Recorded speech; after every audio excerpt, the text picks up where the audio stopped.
Olá, meus caros e minhas caras, sejam bem-vindos a mais um podcast Interpartes, o podcast do Unisalesiano, que trata a respeito de negócios, trata de empreendedorismo, fala sobre educação e sobre assuntos que normalmente não falamos dentro da faculdade. Hoje temos aqui um convidado ilustre para tratar de um tema extremamente importante. E eu, Daniel Barilho da Silveira, vou conduzir esse podcast para que hoje possamos tratar do tema oportunidades tributárias nas empresas. E o nosso convidado de hoje é o doutor Renato Alexandre da Silva Freitas. Ele é advogado tributarista, doutor em ciências jurídicas pela Universidade Estadual do Norte do Paraná, UEMP, de Jacarezinho. É mentor de advogados e de empresários em matéria de tributação empresarial. É também consultor de empresas e é professor universitário exercente na carreira, na mesma cadeira de Direito Tributário. Então, professor Renato, doutor Renato, muito obrigado. Obrigado por você estar aqui. Eu tenho grande estima por você, né? Vou lhe chamar assim pela nossa amizade. E, ao mesmo tempo, estou muito honrado de você estar conosco aqui para partilhar desse tema tão importante para os nossos empresários, que é o tema da tributação. Obrigado por estar partilhando conosco aqui. Bom, Barilli, obrigado pelo convite. Para mim é uma honra estar com você e estar aqui dividindo também com todos que nos ouvem a questão do direito tributário, tão breve agora com a questão da reforma, aprovada pela emenda agora no final do ano. É um prazer estar aqui, é um prazer estar com você e é um prazer falar em tributário. Muito obrigado. Nós que agradecemos, né? O nosso público é um público de estudantes, também é um público de empresários, de empreendedores, muitos passam por aqui. E um dos pontos que normalmente essas pessoas querem entender, especialmente no nosso país, é sobre o direito tributário, sobre as regras de tributação, né? Eu costumo dizer que o grande calcanhar do empreendedor é realmente entender as regras para saber se ele está fazendo certo, né? Eu conto uma questão, uma história, e essa é verdadeira, que eu conheci uma vez um empresário que ele me dizia que na área de controle dele, especialmente para a área de tributos, ele tinha mais pessoas do que na área comercial, que aqui seria um motor para a venda das empresas, né? Mas nós vamos entrar muito nessa área para discutir, tentar entender hoje, desmistificar, eu tenho certeza que você vai contribuir muito, esse universo empresarial. Mas eu quero começar de outro jeito. Eu quero começar com você, né? Como é que você parou nessa área do direito tributário? Bom, esse é um desafio grande. Como você sabe, eu sou do Mato Grosso do Sul e vim aqui para o estado de São Paulo para fazer direito. A minha primeira oportunidade foi estagiar na Delegacia da Receita Federal e também no INSS ao mesmo tempo. Então, de manhã eu era estagiário da Receita Federal e à tarde do INSS. Daí, no terceiro ano da faculdade, eu já fui me localizando mais no direito público, né? A parte do direito público sempre foi aquilo que eu mais gostei. E, sendo estagiário na Receita e no INSS, eu acabo depois, no terceiro ano da faculdade, entrando para a Procuradoria da Fazenda Nacional, onde eu fui chefe de representação da Fazenda Nacional por mais de 15 anos, trabalhando para a União, aqui na região de Araçatuba. E trabalhando na Procuradoria, acabei assumindo aulas aqui na região, na cadeira de empresarial e tributário. E lá eu fiquei por mais de 20 anos, nessa cadeira, trabalhando todas as mudanças do mundo empresarial, como também as mudanças no direito tributário. Você vai me dizer assim, como os alunos sempre dizem, você é louco, a gente não consegue enxergar aquilo que você enxerga, a gente não está verificando. É mais fácil entender direito do trabalho, direito de família, direito penal, porque tudo disso está na televisão. Agora, diversificar a atividade negocial, a exploração da atividade econômica, o regime de tributação, o tipo ideal de empresa, estudar agora a questão da reforma, é tudo muito mais complicado. E é isso que eu tenho mostrado. Eu sou, e você sabe disso, uma pessoa inquieta com o ensino brasileiro. Mas eu penso que a gente não pode só estar ligado à parte técnica. É claro que para você atender alguém, você precisa dominar a técnica, mas a gente não pode se escusar, né, virar as costas para as questões de mercado. Então, quando a gente fala empresarial e tributário, por muito tempo ninguém queria falar nessa área, ninguém queria fazer concursos nessa área, ninguém queria advogar nessa área. E a gente, né, a minha missão é mudar um pouco disso.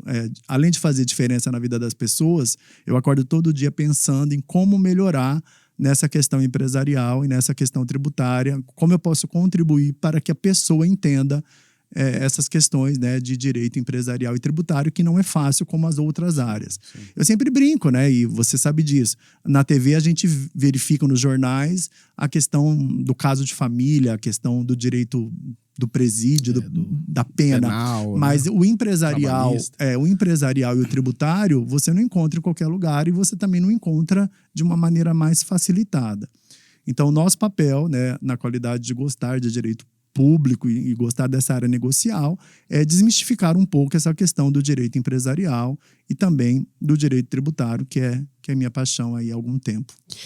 Pois é, você falou algo extremamente importante, né? Porque o que acontece? Especialmente na faculdade, os alunos eles acabam não dando muita atenção para o direito tributário e eu acredito, julgo eu, por dois motivos, né? Um deles é que é uma matéria que normalmente vai ser estudada lá para o final do curso e os alunos já estão, vamos dizer assim, familiarizados com outros temas. É o direito civil, é o direito penal, é o direito trabalhista e assim por diante. Então, assim, eles chegaram primeiro, essas matérias chegaram primeiro, então acabam conquistando o coração do aluno. Mas o segundo motivo é que não é uma matéria fácil, é uma matéria complexa.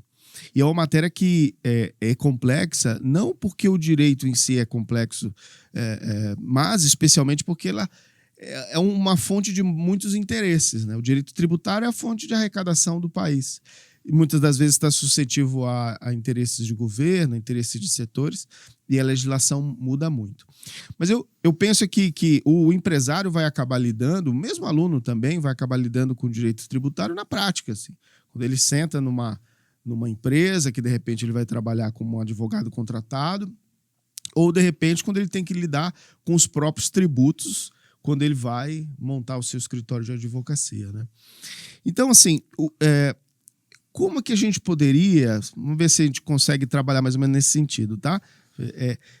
Desmistificar essa dificuldade do direito tributário. Primeiro, assim, será que o direito tributário é difícil mesmo? Ou será que você teria alguma dica para as pessoas poderem se aproximar mais do direito tributário e entender que ele faz parte da nossa vida como qualquer outro ramo? O que a gente precisa deixar muito claro é que a gente não pode mais falar só em até atuação jurídica ou atuação de peticionamento. O profissional da área empresarial e tributária precisa entender que ele é um profissional de inteligência de negócios, de uma maneira geral. Sim, com certeza. E não só aquele que sabe teoria e que sabe peticionar. Então, eu tenho um grupo de mentorandos e lá a gente trabalha. Lá eu tenho contadores, tenho advogados e também tem alunos que ainda estão estagiandos. Eu digo que as oportunidades tributárias, seja para pessoa física ou para pessoa jurídica, ela precisa ter um casamento entre a contabilidade, o direito empresarial e o direito tributário. Então, não necessariamente a gente vai falar só em técnica e só em peticionamento. Então, assim, didaticamente falando, que é o que eu gosto de deixar as coisas muito bem claras, a gente pode dividir a atuação do profissional de inteligência de negócios na área do consultivo e na área do contencioso. Então, a gente não vai falar mais só advogado, tributarista ou contador. A gente vai falar de inteligência de negócios, sim, tendo atuação pelo contador, como tendo atuação pelo advogado. O profissional, né, que pratica a inteligência de negócio, ele pode atuar no consultivo, pelo menos em 3 frentes. É o planejamento tributário, a recuperação tributária e também, agora, com a questão da inteligência artificial, as auditorias digitais. Então, dá para se trabalhar, para prestar assessoria e consultoria, né, em pelo menos 3 áreas. Vamos de novo? Explica para a gente assim, que um pouquinho mais, com mais detalhes para a turma entender. A questão do planejamento, eu preciso não estudar meios de burla à legislação. Eu preciso de encontrar meios para que aquele contribuinte, a depender do seu tipo societário e a depender do seu regime de tributação, que ele busque, que ele consiga a eficiência tributária, que ele consiga diminuir custos, né? E aí eu falo tanto na parte da logística quanto na parte tributária. E aí a gente precisa estudar se é caso de holding, se é caso de reestruturação societária, se é caso de recuperação, se houver pagamento de tributos a maior. Então a gente sempre brinca. Ele vai pensar antes, ele né? vai fazer, né? Ele vai virar o foco, né? Ele vai virar a chave. Tirar o foco do peticionamento do jurídico e colocar na forma preventiva. Há algum tempo atrás se falava muito em direito tributário preventivo e repressivo. Vamos prevenir a atuação ou vamos atuar contra? Hoje a coisa está muito mais ampliada. Eu posso falar em consultivo e contencioso. É claro que para os alunos do direito, para os profissionais do direito, falar em contencioso é apresentar defesa, né? Tanto na área administrativa quanto na área do judiciário. Beleza, isso é tranquilo. Mas o mercado que está se expandindo e que está crescendo é o mercado de inteligência na área consultiva. E aí eu vou fazer a questão da conformidade documental, fazendo o cruzamento dos arquivos digitais, verificar se há algum problema, que a gente até, isso é a sua especialidade, a questão do compliance, que a gente até verifica e atua em conjunto, o advogado, o contador e o próprio empresário. Há situações que também, a depender, né, do regime de tributação, você tem tributos recolhidos indevidamente. Então, eu entendo tributos recolhidos indevidamente, você faz o trabalho de recuperação. Então, vamos lá. Na auditoria, você verifica a conformidade documental e aponta os eventuais problemas que a empresa tem. Na recuperação, você verifica se há tributos pagos a maior e se é possível a recuperação, classificando em rating. Crédito que já está definitivamente julgado pelo Supremo e pelo STJ é rating A ou rating verde.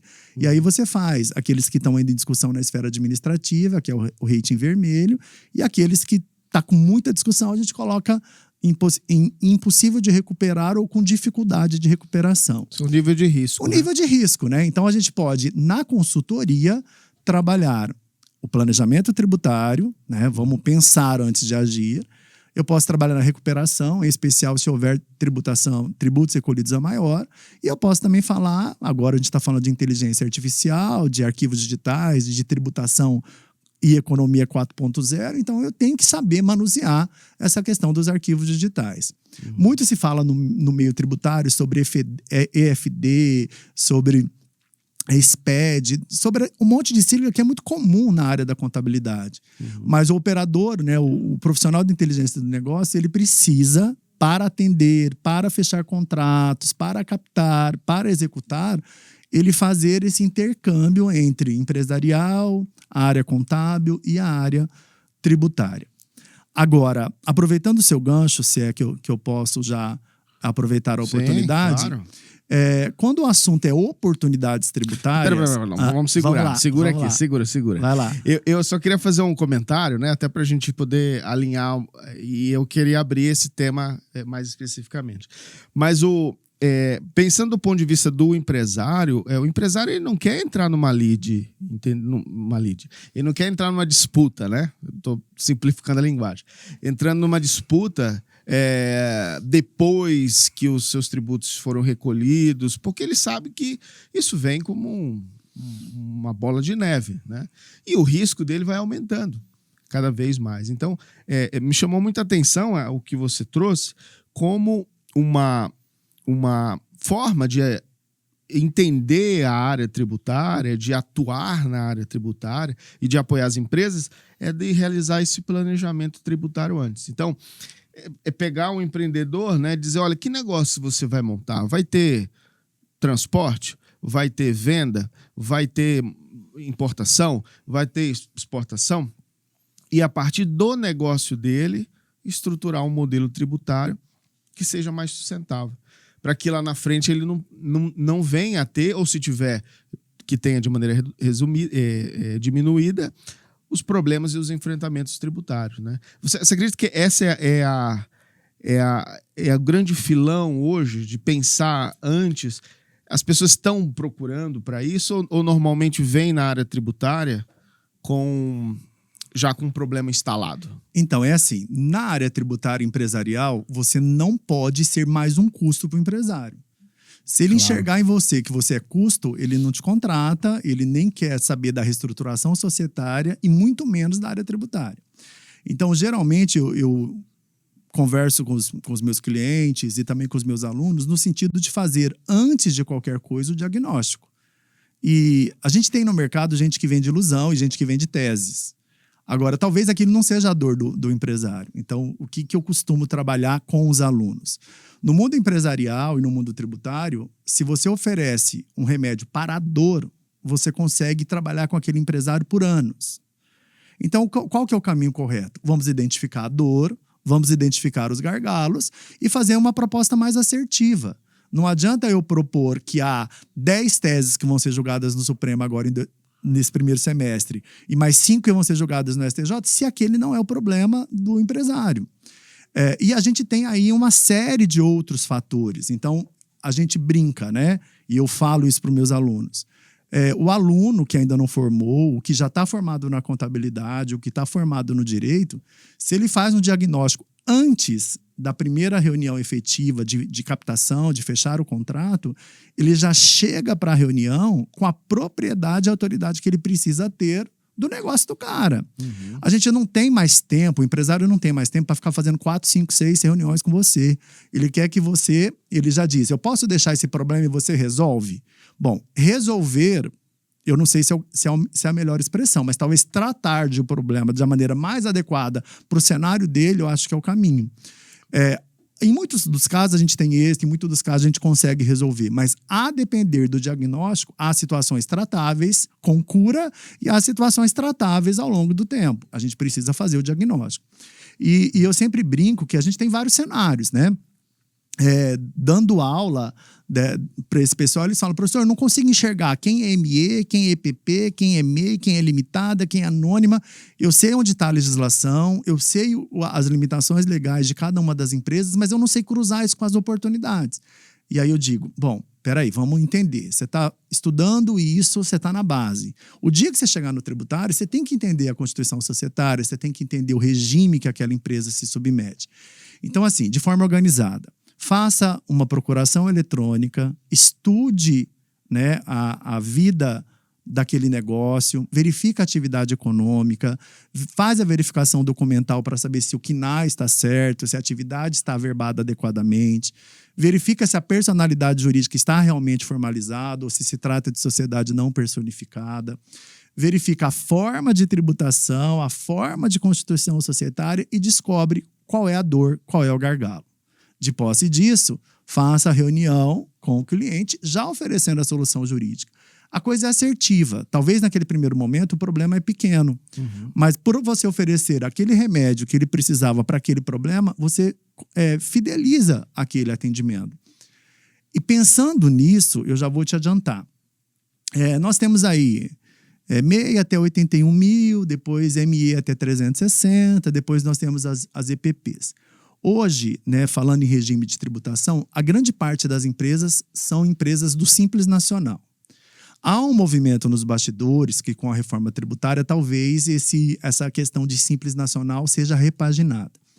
Mas hoje, essa questão da tributação, nós temos o Simples, né? Simples Nacional, temos o pessoal do lucro presumido e do lucro real. Então, se você me perguntar assim, quais são as oportunidades que existem para as empresas do Simples Nacional? Vai depender de 2 fatores. Vai depender de que tipo de negócio a gente está falando e vai depender de que tipo de sociedade a gente está falando. Vamos falar de supermercado, vamos falar de e-commerce, vamos falar de farmácia, vamos falar de clínica médica. Então, aí você já estudando aquele negócio, você tem condição de indicar na parte empresarial se é caso ou não de reestruturação societária e na área tributária, o que a gente pode fazer para ter uma eficiência tributária. Muito bem. Olha só, qual é a quantidade, né, de dicas aqui que o professor Renato está trazendo, não só para os alunos, mas também para quem está diretamente relacionado à lida do direito empresarial, aliás, a empresa, né? Não só o direito empresarial, mas a empresa, os negócios. E aí eu queria já entrar no tema das oportunidades, né? Que eu acho que esse é o grande interesse das pessoas de entender, especialmente de um especialista como você, que está lidando todos os dias, né? As pessoas querem enxergar onde está? O que eu posso me beneficiar? Poxa, eu só pago imposto, né? A gente ouve muitas pessoas dizendo assim. A gente tem estudos que dizem, e aí você pode me confirmar, que o Brasil é a segunda maior carga tributária do mundo, né? Não sei se é a primeira ou segunda, só perde para a Alemanha, salvo engano, com serviços que são completamente diferentes, né? E hoje nós temos 94% aproximadamente das empresas que existem no país são micro e pequenas empresas, que naturalmente têm dificuldade de ter uma consultoria tributária do lado, né? Às vezes o microempreendedor, o empreendedor de pequeno porte, ele está ali tentando vender o almoço para pagar a janta e não tem às vezes essa visão, né? E nem esse apoio técnico. Então, por isso que é importante, né, especialmente o podcast, de ter essa dimensão de ser um conteúdo gratuito, um conteúdo genuíno e que traz aqui especialistas que podem falar com esse público de uma maneira direta. Então, Renato, quais as oportunidades tributárias, se é que eu posso dizer assim, aí fique à vontade para construir a sua resposta. E eu penso especialmente nesse público, né? O público aí que trabalha até um faturamento até 4,8 milhões. Lógico que se tiver outras acima disso, se você quiser falar, fique à vontade.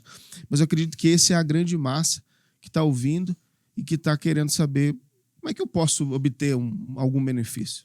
Então, a pergunta é excelente e a gente pode ficar aqui falando por mais 4 horas sobre o assunto oportunidades tributárias.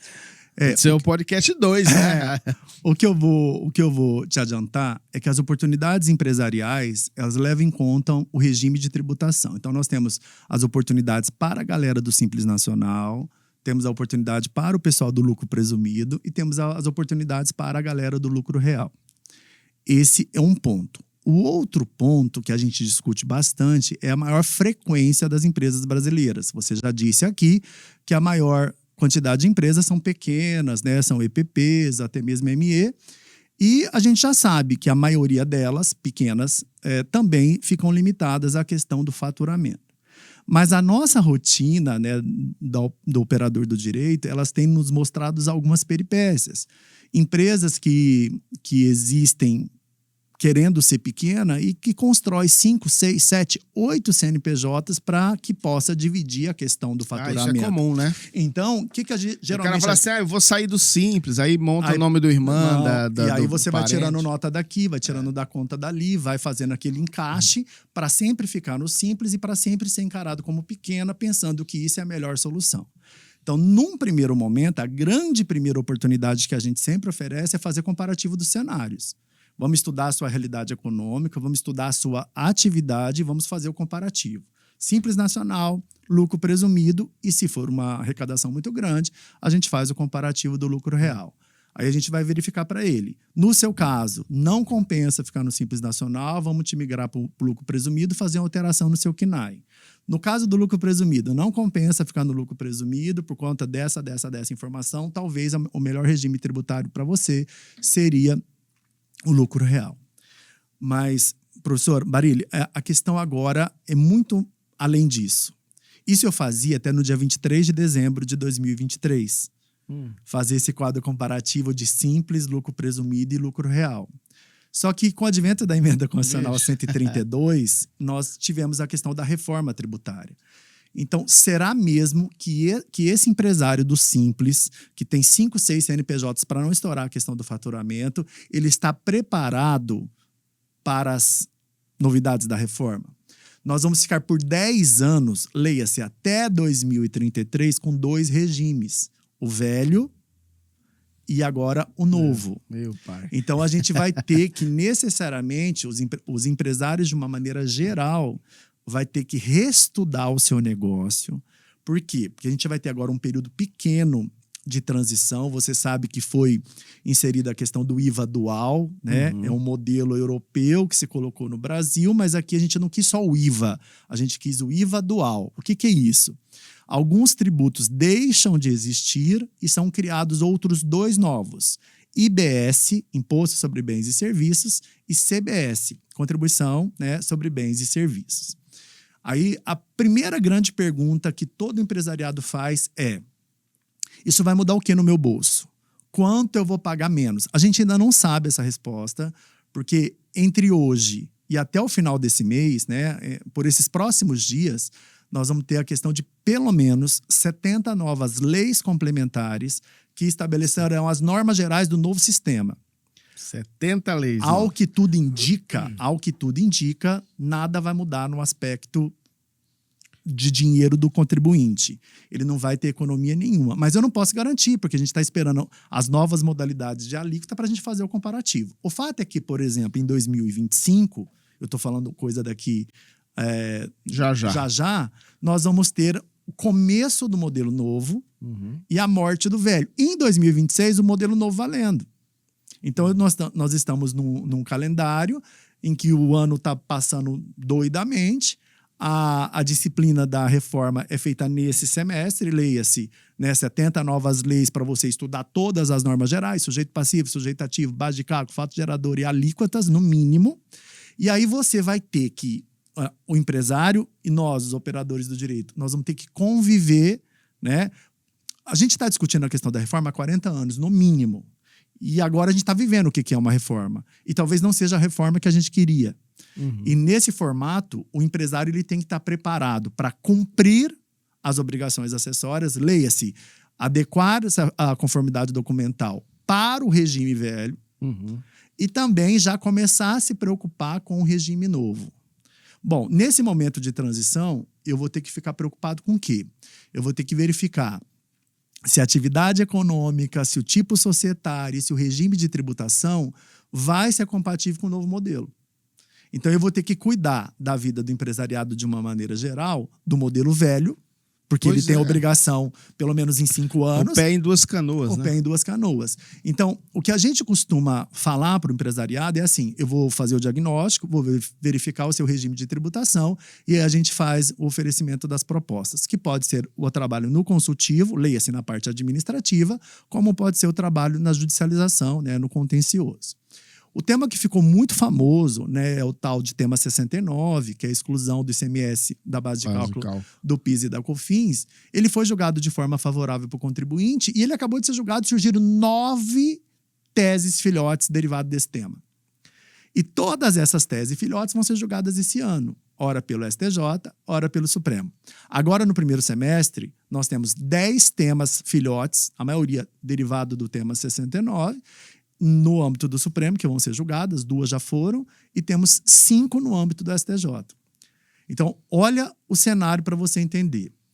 De 66, quando do advento do Código Tributário, depois de 88, com o advento da Constituição, até 23 de dezembro de 2023, nós tivemos um sistema pesado, um sistema drasticamente onerando o consumo, esse sistema que a gente conhece.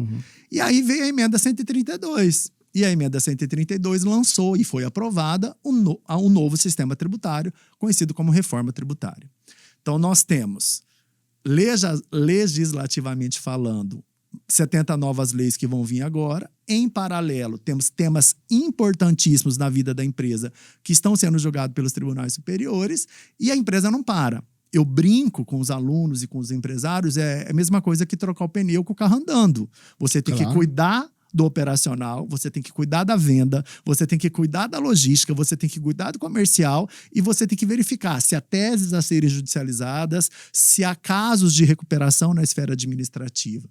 Então, o trabalho de contador, advogado e profissional de inteligência de negócio, e até mesmo os alunos, é um trabalho feito de forma conjunta. A gente não tem mais espaço para a gente achar que está perdendo espaço para contador e que o contador está perdendo espaço para o advogado tributarista, porque são complementares, né? Com esse cenário a gente não tem saída, né?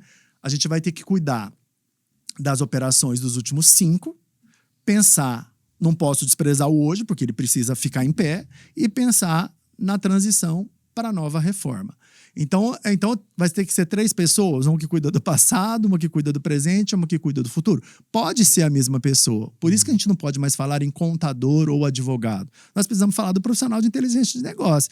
Ele tem que saber, olha, com a inteligência artificial, com a economia digital, com a transformação do mundo, esse negócio desse meu cliente que está tendo essa carga tributária vai se manter com o novo regime? Um outro ponto fantástico que a gente precisa já discutir, isso é um âmbito de debate gigantesco, é a questão da tributação do destino. Até 23, a tributação era na origem. Leia-se, na circulação da mercadoria e do serviço, tributava na origem. Com a mudança do regime, nós temos a tributação no destino. Então, um exemplo simples assim para o pessoal entender o que então vamos imaginar a questão do ICMS, onde a indústria é em Salvador.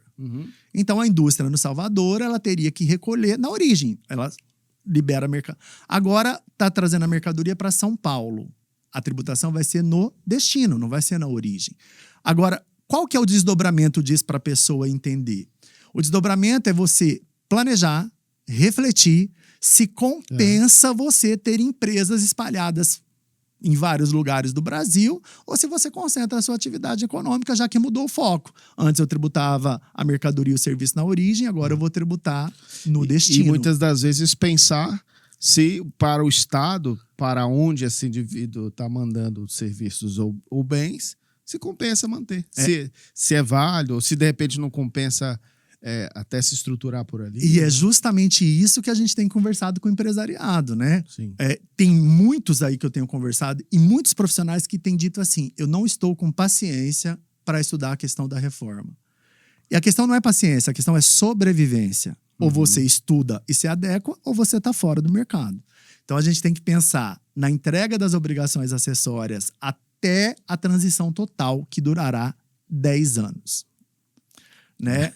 Então, a gente precisa entender que PIS, COFINS, ISS, ICMS, ISS, ICMS, IPI, PIS e COFINS vão desaparecer para dar lugar a 2 novos, IBS e CBS.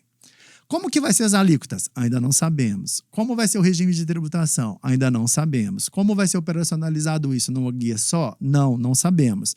Terá um comitê gestor para gerir tudo isso? Sim, terá. É a única coisa que sabemos. Como vai ser feito o julgamento do processo administrativo em havendo lide? Não sabemos. Ainda não está disciplinado. Hoje, a questão do julgamento dos processos administrativos é por tribunais administrativos. No âmbito federal nós temos o CARF, no âmbito estadual temos o TIT e assim vai. E como vai ser? A gente não sabe. Até isso vai mexer. Até isso vai mexer. Nós teremos uma adaptação ou uma nova lei do processo administrativo fiscal. E aí, isso é uma reforma, né? E aí mexendo... E aí mexendo, o que vai acontecer? Nós vamos ter os processos velhos que vão tramitar nos antigos tribunais. Ou eles vão migrar para o tribunal novo. E vamos melhorar. O IBS, ele veio para aglutinar ICMS, que é Estado, e ISS, que é município. Até 23, Tribunal Municipal julgava ISS, Tribunal Estadual julgava ICMS. Com o novo imposto, quem vai julgar? Como vai chamar esse novo tribunal? Quem vai administrar?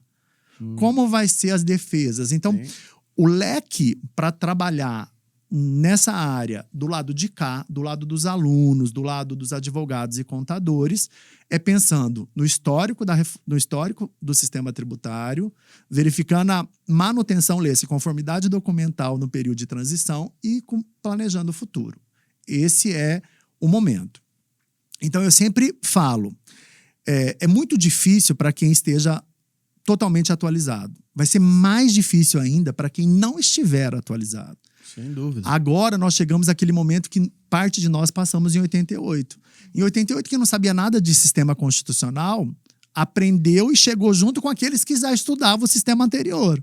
E agora o tributário está nesse pé. Quem não sabe nada vai chegar e vai ficar igual àquele que está no sistema há 40 anos. Por quê? Porque mudou. Tudo vai mudar, né? Tudo vai mudar. Pois é, olha, que aula, hein? Que aula, hein?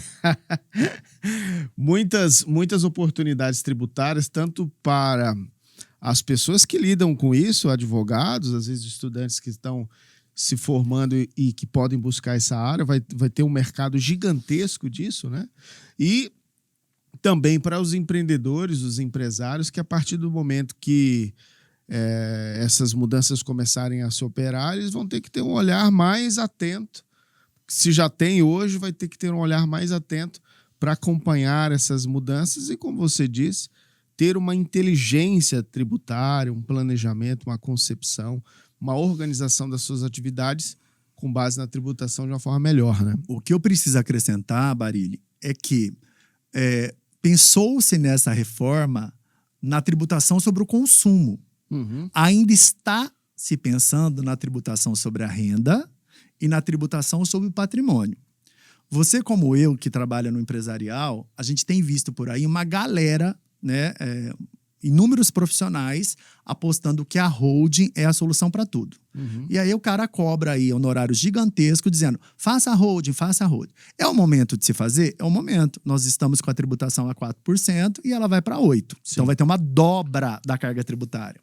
Mas o que também a gente não pode afastar da nossa atuação é a questão da ética tributária. Há casos que não é caso de holding. Há casos que, às vezes, você vai engessar a atividade econômica. Então, a gente tem que ser sincero para o cliente dizendo, olha, o seu caso não é holding. Uhum. Ah, mas eu estou pensando no planejamento sucessório. Bom, se é um patrimônio que compensa você fazer integralização, a base do trabalho na ética tributária é a questão do planejamento e do diagnóstico. Não venda coisa que depois você não consegue praticar. Uhum. Eu primeiro preciso entender se é caso, para depois dizer, vamos executar a holding.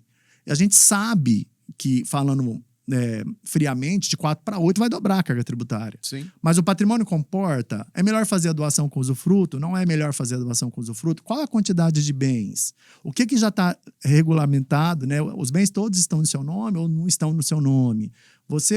Como você vai fazer? Como vai ser a divisão societária na nova empresa? Eu posso, a qualquer momento, me desfazer da holding e voltar para a situação anterior? Uhum. São perguntas que a gente escuta todo dia, mas há casos que não é caso de holding e a galera está fazendo. Por conta do pensamento que está economizando. Mas lá na frente a gente pode ter problema com essa questão do patrimônio ingestado.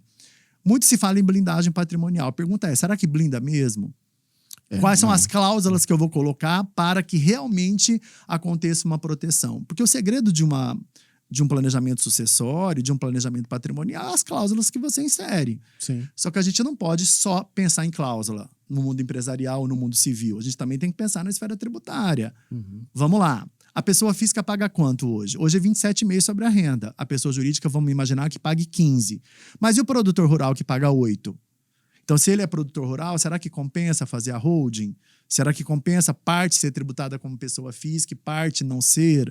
Então, tudo ou isso... se compensa, porque normalmente a holding para o patrimônio, ok, mas a atividade dele não necessariamente precisa ser dentro da holding. Dentro da holding. Ele faz como pessoa física, que é mais vantajoso. Que é mais vantajoso. Então, eu preciso entender se a atividade rural é um único negócio, eu preciso entender se a atividade comercial é uma atividade conexa, mas não é a atividade principal. Faça o diagnóstico, analise, faça o cenário de tributação. Uhum. Em se tratando de empresa, que esse é o nosso objetivo aqui hoje, faça o comparativo dos regimes Simples Nacional, lucro presumido e lucro real. Verifica se há possibilidade de reestruturação societária ou não. E, a depender da dor do nosso cliente, a gente oferece um produto específico, né? Ou uma tese específica, para que a gente consiga trabalhar de uma forma eficaz, de uma forma ética. Uhum. Né? Com a reforma, por exemplo, foi adotada a questão do princípio da neutralidade, a questão da mínima interferência do Estado no ciclo econômico. Agora, onde está escrito isso? Ainda não está. Está falando que vai ser neutro, mas eu quero saber que ponto que vai ser essa neutralidade. Isso a gente vai ficar sabendo agora, nas nossas próximas 70 leis complementares. Muito bem, doutor Renato. Que aula, hein? Que aula, hein, pessoal? Nós já vamos encaminhando aqui para o final. Nosso podcast já está estourando, né, o horário. Muitas informações aqui. A gente conseguiria facilmente passar aqui o dia inteiro falando sobre esses assuntos, mas o tempo urge, né? E a gente pode até, de repente, pensar em falas, podcasts mais específicos para a gente voltar a falar daqui mais um tempinho para ver como se desenvolve essa reforma tributária e, de repente, esclarecer para o público os impactos dessa reforma para o universo das empresas ou até das pessoas físicas. Mas, doutor Renato, para essa turma bonitinha aqui, para esse bonitão, para essa bonitinha que está aqui, eu vou pedir duas coisas. Primeiro, que você deixe seus contatos, né? Recomendaria aí talvez as redes sociais, o LinkedIn, o Instagram, que eu acho que é o método mais fácil. Para as pessoas lhe acharem, de repente quiser fazer alguma pergunta ou até procurar os seus serviços, né? E também que você dê uma dica. E aí essa dica fica bastante à vontade. Pode ser para um aluno que esteja estudando, pode ser para o empreendedor que de repente queira se inspirar um pouco mais e querer conhecer sobre esse universo, né? Pode ser até uma dica de livro, de filme. Fique à vontade. Essa câmera aqui pra gente. Bom, um livro que eu tenho gostado bastante dentro dessa seara que a gente conversou, dentro desse cenário, é um livro fantástico. É um amigo, que é o Fred Amaral, que ele é o CEO do E-Auditoria. O livro se chama Empreendedorismo Tributário.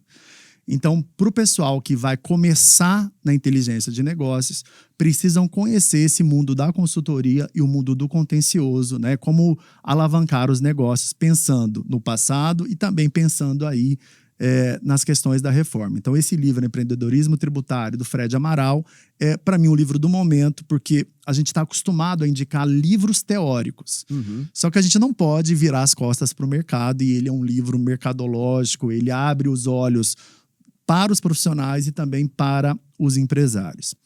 Todo mundo que precisar de maiores informações, que a gente consiga bater um papo sobre essa questão de consultivo ou contencioso, e principalmente agora com a questão da reforma, o nosso escritório fica ali na Avenida Brasília, no 15º andar, né? A sala é 1516, podem nos procurar, ou também me acham, né, no Instagram, Renato Freitas Tributarista, e você também pode encontrar no meu grupo de mentoria, cujo perfil no Instagram é Mais Tributário.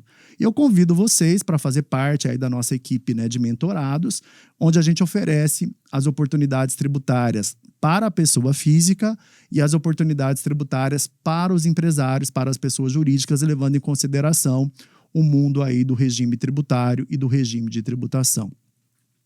Eu me coloco sempre à disposição, o professor Barilli sabe disso. Para mim é um prazer estar no âmbito universitário. Eu fiquei muito feliz de ter sido convidado para vir falar aqui com você. Trabalhamos juntos aí por quase 20 anos. E você, tudo isso? Tudo... e você, não conta, a gente não pode falar, né? E você também trabalha há muito tempo com o direito público, né? Você é aquela pessoa que os alunos se espelham e que a gente é feliz de ter você ao lado. O professor Barilli, ele não faz nada meia boca. Se for para fazer uma coisa que não dá certo, é melhor não fazer. E vocês podem aí acompanhar ele nas redes sociais, vocês percebem que tudo isso que eu falei, mais puxadinho um pouco para o lado tributário, o professor Barilli te dá todo o respaldo na área empresarial. Eu até brinco, né? Os mesmos clientes que me procuram na área tributária podem também ser clientes do professor Barilli nessa questão de compliance, essa questão da conformidade. Então, a gente está sempre à disposição. É um prazer estar aqui. Parabéns pela iniciativa do podcast. Eu acho que isso é inovador e que atinge um bom público aqui na nossa região. Todo mundo tem visto o seu podcast, não só os alunos, mas também os profissionais. E discutir temáticas ligadas ao bolso da pessoa, seja ele a pessoa física ou jurídica, é de suma importância, né? A gente precisa entender o nosso papel no mundo e na qualidade de empresário a gente precisa entender aquilo que é melhor para a empresa. Eu gostei, essa semana eu tive com um amigo, que também é um amigo em comum, e ele disse uma frase ele sempre me diz frases que me marcam. E ele disse uma que a gente precisa refletir. E ele disse assim: quando o homem faz planos, Deus dá risada. Então a gente precisa entender que às vezes os propósitos da gente não são os propósitos de Deus, né? Então é tudo no tempo e na vontade dele, mas sempre a gente precisa acordar com a sensação e com o dever de fazer com que o dia do próximo seja o melhor que ontem. Muito obrigado pela oportunidade de estar aqui. Estou à disposição. Venha aqui quantas vezes for necessárias e para falar de qualquer tema que eu possa contribuir na vida do ser humano, na vida dos alunos ou na vida dos empresários. Muito obrigado. Você foi o cara de ter me convidado para vir aqui. Que coisa linda, hein, doutor Renato? Obrigado, hein? Obrigado pela honra, né? Bato palmas junto com o público aqui por essa generosidade acima de tudo, né? Que eu sei que é muito peculiar sua. E eu fico mais feliz ainda de você ter aceito esse convite e a gente poder partilhar essa imensa... esse gigante, né, essa gigante compreensão que você tem do direito tributário, mas também das pessoas, entender, de orientar essa alma professoral, docente que você sempre carrega consigo e que nunca perde, porque é o gesto seu de partilhar com os alunos, é o gesto, vamos dizer assim, quase que religioso de dividir e, portanto, você no podcast não partilhou, não só dividiu, mas você somou e contribuiu e multiplicou na vida das pessoas que estão nos assistindo agora. Parabéns pela sua postura, pela sua fala. Obrigado por estar aqui e obrigado por ensinar tanta gente que vai assistir esse podcast. Eu sempre brinco com os meus empresários. O que a gente quer na vida é só ser feliz. E se eu posso contribuir com aquilo que eu absorvi, com aquilo que eu estudo e com aquilo que eu aprendi, vamos de mãos dadas resolver os problemas de quem precisam de soluções. Muito obrigado por tudo. Muito bem, doutor Renato, muito obrigado pela participação. E você que está aí do outro lado, não se esqueça de curtir esse vídeo. Lembre-se que o nosso podcast também está não só no YouTube, mas também está no Spotify. Portanto, sigam os nossos canais, curta, comente, compartilhe, não deixe que esse vídeo fique só para você, não. Compartilhe com outras pessoas, porque eu tenho certeza que se você gosta delas, esse conteúdo tem que chegar a essas pessoas. Um beijo e um abraço para todos e até o nosso próximo podcast Interpartes.